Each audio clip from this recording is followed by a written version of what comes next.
तालाब के किनारे जाना मना है। गांव के बाहरी किनारे पर एक ठंडी सुनसान तालाब है। लोग कहते हैं कि उस तालाब में एक अदृश्य शक्ति है और वहां जाने वाले लोग अक्सर लापता हो जाते हैं। गांव वाले बच्चों को सख्ती से समझाते हैं कि तालाब के किनारे कभी मत जाना। लेकिन एक बार एक निर्भीक युवक जिसका नाम अर्जुन था ने अपने दोस्तों के साथ मिलकर उस तालाब की ओर जाने का निर्णय लिया। रात का समय था और चांद की रोशनी में तालाब का पानी चमक रहा था। अर्जुन और उसके दोस्त तालाब के पास पहुंचे। जैसे ही वे वहां पहुंचे उन्हें एक अजीब सा एहसास हुआ। एक ठंडी हवा चलने लगी और तालाब का पानी धीरे धीरे लहराने लगा। अर्जुन ने कहा, डरो मत, ये सिर्फ एक तालाब है।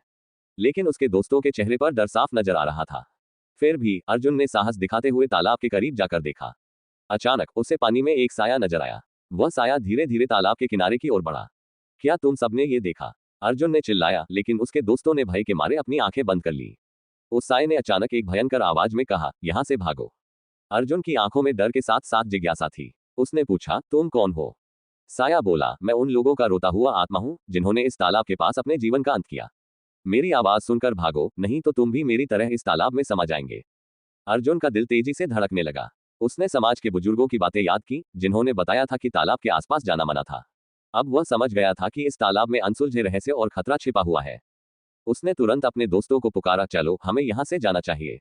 वे सभी डरते हुए तालाब से भाग खड़े हुए। जब वे गांव पहुंचे तो उन्होंने सबको ये कहानी सुनाई। गांव के लोग पहले से ही जानते थे कि तालाब में खतरनाक शक्तियां हैं और उन्होंने अर्जुन और उसके दोस्तों को समझाया कि हमेशा सावधान रहना चाहिए। इस घटना के बाद कोई भी उस तालाब के पास जाने की हिम्मत नहीं कर पाया। लोग अब भी उस तालाब को खतरनाक मानते हैं और हमेशा अपने बच्चों को चेतावनी देते हैं, तालाब के किनारे जाना मना है। और इस तरह अर्जुन और उसके दोस्तों ने सीखा कि कुछ स्थानों की अपनी एक अद्भुत कहानी होती है और उन्हें कभी नहीं खोलना चाहिए।